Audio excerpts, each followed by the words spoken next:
સ્વાગત છે આજના આપણા નવા અને ઊંડાણપૂર્વકના વિશ્લેષણમાં. આજે આપણી પાસે જે માહિતી અને સ્ત્રોતોનો સંગ્રહ છે તે ખરેખર બહુ રસપ્રદ છે. હા, બિલકુલ. અને આ માહિતી લિપી આર્કિટેક્ટ્સ નામની એક આર્કિટેક્ચર અને ઇન્ટિરિયર ડિઝાઇન ફર્મના પોર્ટફોલિયો અને તેમના પ્રેઝન્ટેશન પર આધારિત છે. સાચી વાત છે.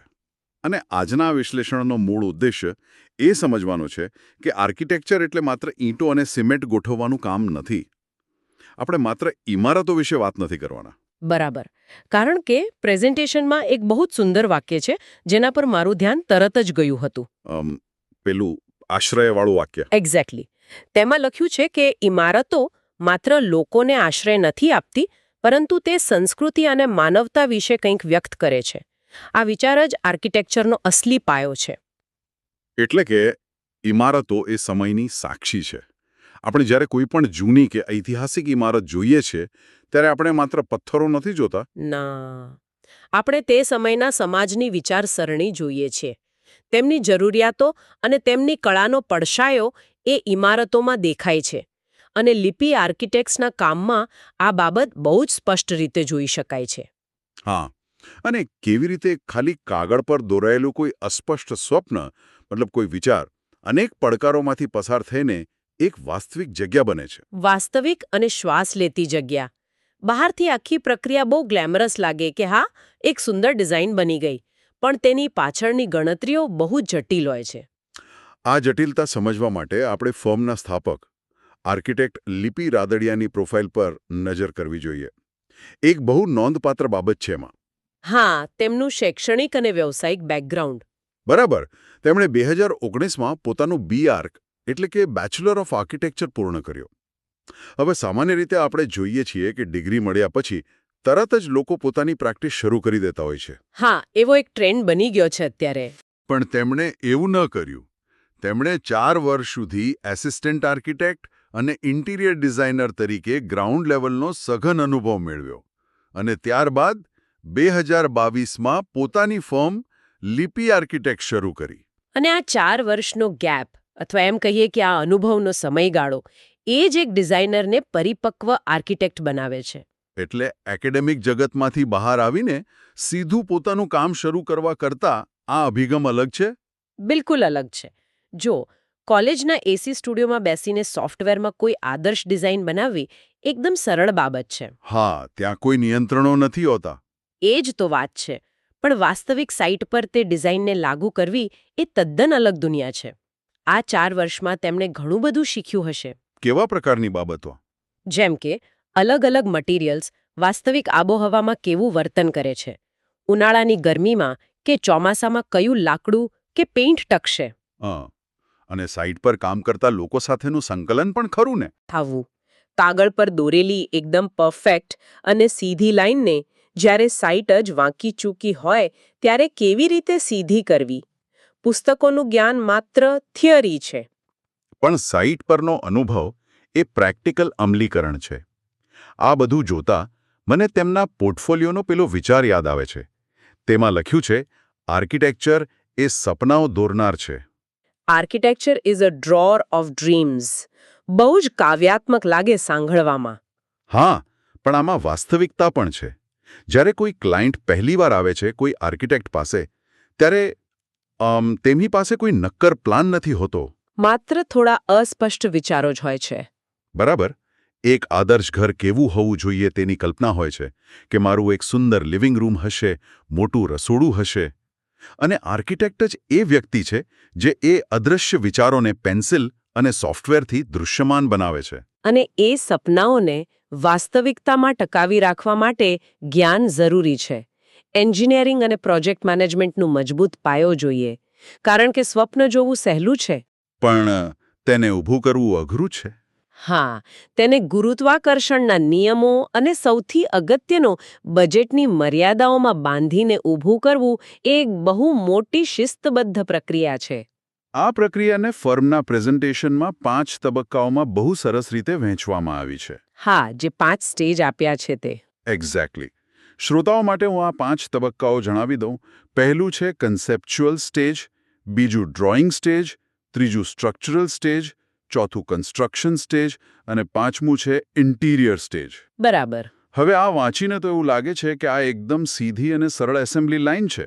ફેક્ટરીની જેમ એક પછી એક કામ પૂરું થાય અને ઇમારત તૈયાર.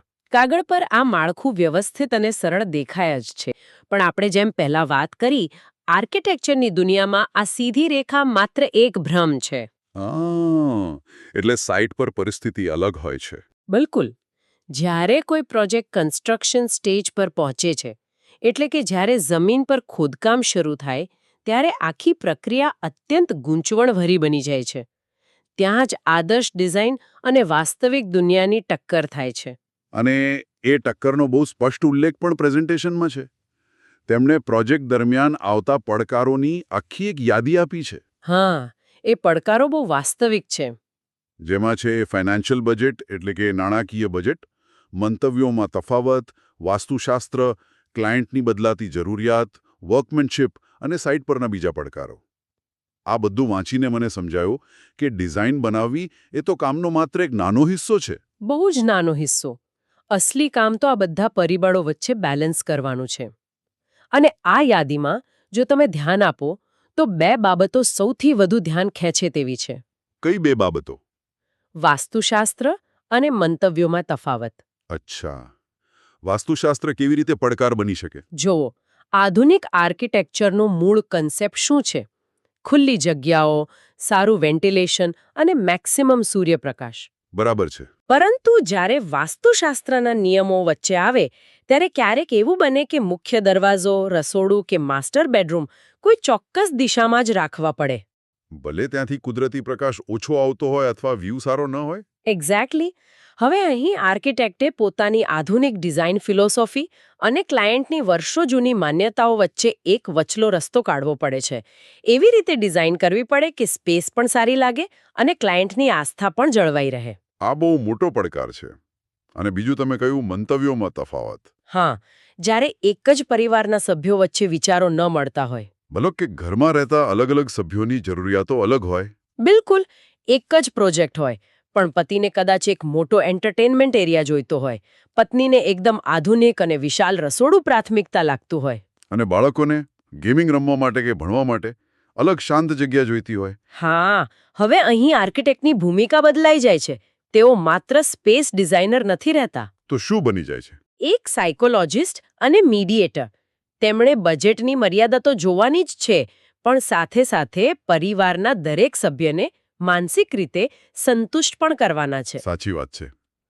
અને આ સિવાય વર્કમેનશિપનો પણ બહુ મોટો પડકાર છે. હા, કારીગરી. કોમ્પ્યુટરમાં તો ગમે તેટલું પરફેક્ટ 3D રેન્ડર બની જાય, પણ સાઇટ પર કામ કરતા કારીગર પાસે એ જ ફિનિશિંગ લેવલનું કામ કઢાવવું, એમાં તો લીડરશિપ જોઈએ. બહુ ધીરજ અને નેતૃત્વ કૌશલ્ય માંગી લે એ કામ. અને આ બધી મહેનત તેમના વાસ્તવિક પ્રોજેક્ટ્સમાં સ્પષ્ટ દેખાય છે. બિલકુલ દેખાય છે. પ્રેઝન્ટેશનમાં શ્રી જયેશ પટેલ માટે તૈયાર કરાયેલા એક રેસિડેન્શિયલ પ્રોજેક્ટના ફ્લોર પ્લાન સામેલ છે. હા. મેં ગ્રાઉન્ડ, ફર્સ્ટ અને સેકન્ડ ફ્લોરના પ્લાન જોયા. સ્પેસ પ્લાનિંગ બહુ ઝીણવટભર્યું છે એમાં. હા, તેમાં laundry room, formal living room, informal living space, puja room અને લિફ્ટ સુધીની વ્યવસ્થા છે. મને ખાસ તો ફોર્મલ અને ઇન્ફોર્મલ લિવિંગ સ્પેસને અલગ રાખવાનો આઈડિયા બહુ વ્યવહારુ લાગ્યો. આર્કિટેક્ચરની ભાષામાં આને જ અસરકારક ઝોનિંગ કહેવાય છે. અચ્છા, ઝોનિંગ. હા, જુઓ, ફોર્મલ લિવિંગ રૂમ સામાન્ય રીતે ઘરના પ્રવેશદ્વાર પાસે હોય છે, જે બહારથી આવતા મહેમાનો માટે છે. બરાબર. જ્યારે ઇનફોર્મલ લિવિંગ સ્પેસ, જેને આપણે ફેમિલી લાઉન્જ પણ કહીએ, તે ઘરની અંદરના ભાગમાં હોય છે. આનો સૌથી મોટો ફાયદો એ છે કે જ્યારે ઘરે કોઈ મહેમાન આવે ત્યારે ઘરના અન્ય સભ્યોની, ખાસ કરીને મહિલાઓ કે બાળકોની પ્રાઇવેસી જોખમાતી નથી. એટલે આ માત્ર 4 દિવાલો ઊભી કરવાનું કામ નથી, પણ પરિવારની જીવનશૈલી કેવી છે તેને સમજીને ડિઝાઇન તૈયાર કરવાનું આ ઉત્તમ ઉદાહરણ છે. એકદમ સાચી વાત. આ રેસિડેન્શિયલ પ્રોજેક્ટ્સની સાથે પ્રેઝન્ટેશનમાં લુઈસ કાહનું એક બહુ પ્રખ્યાત અવતરણ મૂકવામાં આવ્યું છે. અંગ્રેજીમાં છે કે even a brick wants to be something. હા, એટલે કે એક ઈંટ પણ કંઈક બનવા માંગે છે. આ વાક્ય આર્કિટેક્ચર જગતમાં બહુ પ્રચલિત છે, પણ મને એ વિચાર આવતો હતો કે લિપિ આર્કિટેક્ટ્સના કામ સાથે આ કેવી રીતે જોડાય છે. બહુ જ ઊંડો અર્થ છે આનો. લુઈસ કાહનનો આ વિચાર મટીરિયલની પ્રામાણિકતા વિશે છે. આપણે ઈંટને માત્ર માળખું ઊભું કરવા માટે વપરાતો એક નિર્જીવ પદાર્થ માનીએ છીએ. સામાન્ય રીતે તો ઈંટ પર પ્લાસ્ટર લગાવીને એને છુપાવી દેવામાં આવે છે. બરાબર. પણ લિપિડ આર્કિટેક્ટ્સના જે 3D રેન્ડર્સ છે, ખાસ કરીને પેલી બહુમાળી ઇમારતો અને બાલ્કનીઓની ડિઝાઇન, તેમાં તમે જોયું હશે કે એક્સપોઝડ બ્રિક વર્ક છે. હા, મેં નોંધ્યું હતું. લાલ ઈંટો બહાર દેખાતી હોય એવું. બસ એ જ. તેઓ ઈંટોને પ્લાસ્ટર અને કલર પાછળ છુપાવતા નથી. તેને જ બિલ્ડિંગના મુખ્ય સૌંદર્ય તરીકે ઉપસાવી રહ્યા છે. આર્કિટેક્ટ જ્યારે કોઈ મટીરિયલના મૂળ સ્વભાવને માન આપીને તેનો ઉપયોગ કરે ને, ત્યારે ઈંટ માત્ર દિવાલ નથી રહેતી. તે બિલ્ડિંગની ઓળખ બની જાય છે. બહુ સરસ વાત કહી. અને આ મટીરિયલ પ્રત્યેનો આદર તેમના કમર્શિયલ પ્રોજેક્ટ્સમાં પણ આપણને જોવા મળે છે. હા, કમર્શિયલ પ્રોજેક્ટ્સનું સ્કેલ ઘણું મોટું હોય છે. પ્રેઝન્ટેશનમાં Doshi wellness hospital, Baroda city multi speciality hospital અને આસ્થા એવન્યુ જેવા વિશાળ પ્રોજેક્ટ્સ છે. હોસ્પિટલની ઇમારતોની ભવ્યતા તો અદ્ભુત છે. અને અહીં કોમર્શિયલ સ્પેસ માટે થોમસ ફુલરનું એક બહુ જ સુંદર અવતરણ છે. લાઇટ વિશેનું ને? હા, પ્રકાશ એ ઈશ્વરની સૌથી મોટી દીકરી છે. તે ઇમારતનું મુખ્ય સૌંદર્ય છે. આ અવતરણ ખાસ કરીને હોસ્પિટલ ડિઝાઇનના સંદર્ભમાં અત્યંત સૂચક છે. કેવી રીતે? હોસ્પિટલ એ એવી જગ્યા છે જ્યાં લોકો શારીરિક અને માનસિક રીતે બહુ નબળી સ્થિતિમાં આવે છે. ત્યાં કુદરતી પ્રકાશનું કામ માત્ર એટલું નથી કે વીજળીનું બિલ બચી જાય. એટલે પ્રકાશની સીધી અસર દર્દીઓ પર પડે છે. બિલકુલ. સૂર્યપ્રકાશની સીધી અસર દર્દીઓના રિકવરી રેટ અને તેમના મનોવિજ્ઞાન પર પડે છે. જે રૂમમાં યોગ્ય વેન્ટિલેશન અને કુદરતી પ્રકાશ આવતો હોય ત્યાં આપોઆપ હકારાત્મકતાનો સંચાર થાય છે. અને મને લાગે છે કે લાંબા કલાકો સુધી કામ કરતા ડોક્ટર્સ અને નર્સિંગ સ્ટાફ માટે પણ આ જરૂરી હશે. 100%. બંધ અને કૃત્રિમ લાઇટવાળા વાતાવરણમાં કામ કરવાથી થાક જલ્દી લાગે છે. કુદરતી પ્રકાશ એ થાક ઘટાડે છે. એટલે એક સારી કોમર્શિયલ ડિઝાઇન બહારની કુદરતને ઇમારતની અંદર આવકારે છે. આ બહુ જ રસપ્રદ દૃષ્ટિકોણ છે. કુદરતી પ્રકાશની સાથે સાથે ઇમારતની અંદરની દુનિયા એટલે કે ઇન્ટિરિયર ડિઝાઇન પણ એટલી જ મહત્વની છે. હા, ઇન્ટેરિયર તો સ્પેસમાં જીવ પૂરે છે. અને પ્રેઝન્ટેશનના 3D રેન્ડર્સ જોતા એ જીવંત પણ લાગે છે. તેમાં એક બાળકોના રૂમની ડિઝાઇન છે. મને એ બહુ ગમી. બેડની પાછળની આખી દિવાલ પર વર્લ્ડ મેપ છે અને હોટ એર બલૂન્સ દોરેલા છે. હા, એ ડિઝાઇન બહુ ક્રિએટિવ છે. એ રૂમ જોઈને એવું લાગે જાણે બાળકની કલ્પના શક્તિને કોઈ આકાર આપી રહ્યું છે. આ સિવાય આધુનિક ટીવી યુનિટ્સ, સરસ ડાઇનિંગ એરિયા અને અલગ-અલગ થીમવાળા હેડબોર્ડ્સ ધરાવતા બેડરૂમ્સ પણ છે. ઇન્ટેરિયરમાં કળા અને વિજ્ઞાનનો બહુ જ સુંદર સમન્વય જોવા મળે છે. પ્રેઝન્ટેશનમાં એક અવતરણ છે મિકે ગેરિટ્ઝનનું. હા, તેમાં લખ્યું છે કે ડિઝાઇન એવી જગ્યા છે જ્યાં વિજ્ઞાન અને કળા સમાન બને છે. આ માત્ર કોઈ પુસ્તકીય ફિલોસોફી નથી, પણ ઇન્ટિરિયર ડિઝાઇનનો રોજિંદો પડકાર છે. રોજિંદો પડકાર એટલે પ્રેક્ટિકલ પ્રોબ્લેમ. હા, ઉદાહરણ તરીકે કોઈ બેડરૂમ માટે એક બહુ જ સુંદર હેડબોર્ડ અને કબાટ ડિઝાઇન થાય. દેખાવમાં એ એકદમ રોયલ લાગે. એ કળા છે. બરાબર. પરંતુ જો એ કબાટના દરવાજા ખોલવા માટે પૂરતી જગ્યા જ ન બચે અથવા બેડ પર બેસવાથી તમારી પીઠમાં દુખાવ થવા લાગે તો ત્યાં વિજ્ઞાન નિષ્ફળ ગયું છે. અચ્છા, એટલે સુંદરતાની સાથે ઉપયોગિતા પણ હોવી જોઈએ. એક્ઝેક્ટલી. અને લિપિ આર્કિટેક્ટ્સની ડિઝાઇનમાં આ બંને તત્વોનું સંતુલન સ્પષ્ટ જોવા મળે છે. સૌંદર્યશાસ્ત્ર એટલે કે એસ્થેટિક્સની સાથે સાથે એર્ગોનોમિક્સ એટલે કે માનવ શરીરના આરામનું પણ પૂરતું ધ્યાન રખાયું છે. આ બધું સાંભળીને લાગે છે કે આ ક્રિએટિવ પ્રક્રિયામાં ઘણા અવરોધો આવતા હશે. ચોક્કસ આવે જ છે. અને આ અવરોધ વિશે પ્રેઝન્ટેશનમાં ફ્રેન્ક ગેહરીના એક અવતરણ દ્વારા બહુ મજેદાર ઇશારો કરાયો છે. હા, ફ્રેન્ક ગેહરીનું એ વાક્ય બહુ ફેમસ છે. તેઓ કહે છે કે મને ખબર નથી પડતી કે લોકો આર્કિટેક્ટ્સને શા માટે નોકરી પર રાખે છે અને પછી તેમને શું કરવું તે કહે છે. આ વાક્ય સાંભળવામાં થોડું રમૂજી છે, પણ મને લાગે છે કે આમાં કોઈ પણ પ્રોફેશનલ આર્કિટેક્ટની વાસ્તવિક પીડા છુપાયેલી છે. આ કોઈ પણ ક્રિએટિવ ફિલ્ડનું સનાતન સત્ય છે. સાચી વાત છે. જુઓ, ક્લાયન્ટ પ્રોજેક્ટમાં પોતાની મૂડી લગાવતો હોય છે. લાખો રૂપિયાનો ખર્ચ થતો હોય એટલે તેમનો હસ્તક્ષેપ અપેક્ષિત છે. હા, એમને ચિંતા તો હોય જ. પરંતુ જ્યારે ક્લાયન્ટ ડિઝાઇનના દરેક નાના પાસાને માઇક્રો મેનેજ કરવાનો પ્રયાસ કરે ત્યારે આર્કિટેક્ટનું જે મૂળ વિઝન હોય તે ખોરવાઈ જાય છે. એટલે ખીચડી બની જાય આખી ડિઝાઇનની. બિલકુલ. ફ્રેન્ક ગેરીનું આ વાક્ય એ જ યાદ અપાવે છે કે જ્યારે તમે કોઈ એક્સપર્ટને કામ સોંપો છો ત્યારે તેમના પર થોડો વિશ્વાસ મૂકવો જરૂરી છે. બરાબર. જો ડિઝાઇનરને મુક્તપણે કામ કરવાની છૂટ મળે ને તો અંતિમ પરિણામ હંમેશા તમારી અપેક્ષા કરતાં વધુ સારું આવી શકે છે. અને આ મુક્તપણે કામ કરવાની જે વાત છે તે થોમસ એડિસનના અવતરણ સાથે સંપૂર્ણપણે જોડાઈ જાય છે. હા, જેમાં નિયમોની વાત છે. તેમણે કહ્યું છે કે અહીં કોઈ નિયમો નથી, અમે કંઈક સિદ્ધ કરવાનો પ્રયત્ન કરી રહ્યા છે. આર્કિટેક્ચર અને ઇન્ટિરિયરમાં આ વિચાર બહુ કામ લાગે છે. જો કે આર્કિટેક્ચરમાં સ્ટ્રક્ચરલ એન્જિનિયરિંગના કેટલાક કડક નિયમો તો હોય જ છે. મતલબ કે બીમ અને કોલમ ક્યાં મૂકવા એમાં છૂટછાટ ન લઈ શકાય. ના, બિલકુલ નહીં. એની સાથે રમત ન કરી શકાય કારણ કે ત્યાં ઇમારતની મજબૂતી અને સુરક્ષાનો પ્રશ્ન છે. હા, એમાં જોખમ ન લેવાય. પરંતુ એકવાર ઇમારતનું મૂળ માળખું ઊભું થઈ જાય પછી ઇન્ટિરિયર ડિઝાઇનમાં નવીનતા લાવવા માટે ક્યારેક જૂના નિયમો તોડવા પડે છે. એટલે કેવા નિયમો? જેમ કે લિવિંગ રૂમનો કલર લાઇટ જ હોવો જોઈએ અથવા ફર્નિચરનું અરેન્જમેન્ટ ચોક્કસ રીતે દિવાલને અડીને જ થવું જોઈએ. આવા જડ નિયમોને વળગી રહેવાથી કંઈ જ નવું સર્જન થઈ શકતું નથી. બરાબર. એટલે થોડું આઉટ ઓફ ધ બોક્સ વિચારવું પડે. હા, અને આ ફર્મ પોતાના પ્રોજેક્ટ્સમાં એ પરંપરાગત નિયમોની બહાર જઈને વિચારતી હોય તેવું તેમના પોર્ટફોલિયો પરથી ચોક્કસ દેખાય છે. આ સમગ્ર પોર્ટફોલિયો અને પ્રેઝન્ટેશનનું વિશ્લેષણ કર્યા પછી મને એટલું તો સ્પષ્ટ સમજાયું છે કે લિપિ આર્કિટેક્ટ્સ માત્ર ખાલી જગ્યાઓને કોન્ક્રીટ અને ફર્નિચરથી ભરવાનું કામ નથી કરતી. ના, એ માત્ર કોન્ટ્રાક્ટરનું કામ નથી. બિલકુલ. તેઓ ક્લાયન્ટની જરૂરિયાતો, બજેટ, વાસ્તુશાસ્ત્ર, કળા અને વિજ્ઞાન આ બધાના સમન્વયથી એક એવી જગ્યાનું સર્જન કરે છે જે અર્થપૂર્ણ હોય. 4 વર્ષના સઘન અનુભવમાંથી જન્મેલી આ ફર્મ આજે રેસિડેન્શિયલથી લઈને હોસ્પિટલ પ્રોજેક્ટ્સમાં પોતાની એક અલગ ઓળખ ઊભી કરી રહી છે. અને આ વ્યવસાયની સુંદરતા જ આ છે. તે માત્ર ઇમારતો ઊભી કરવાનો વ્યવસાય નથી.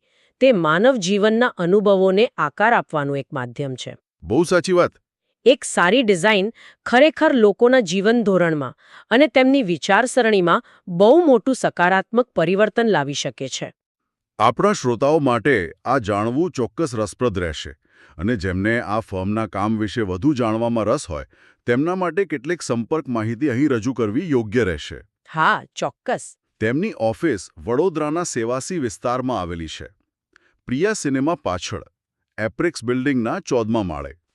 સંપર્ક માટે તેમનો નંબર છે 7043425585 અને ઈમેલ આઈડી છે lipi3996@gmail.com. આજના આ વિશ્લેષણને વિરામ આપતા પહેલા મને લાગે છે કે સ્ત્રોતમાં આપેલી છેલ્લી સ્લાઇડ પર રહેલા એક બહુ જ પ્રભાવશાળી વિચાર પર આપણે ધ્યાન આપવું જોઈએ.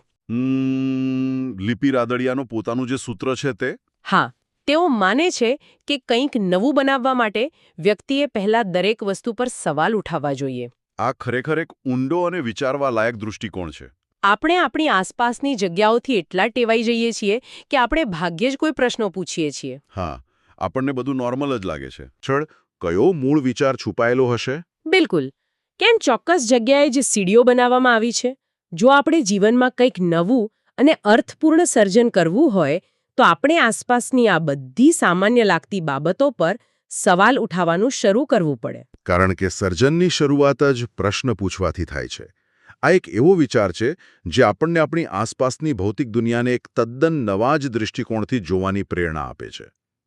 આજની આ રસપ્રદ અને માહિતીસભર ચર્ચામાં જોડાવા બદલ આભાર. નવી માહિતી અને નવા વિશ્લેષણ સાથે ફરી મળીશું.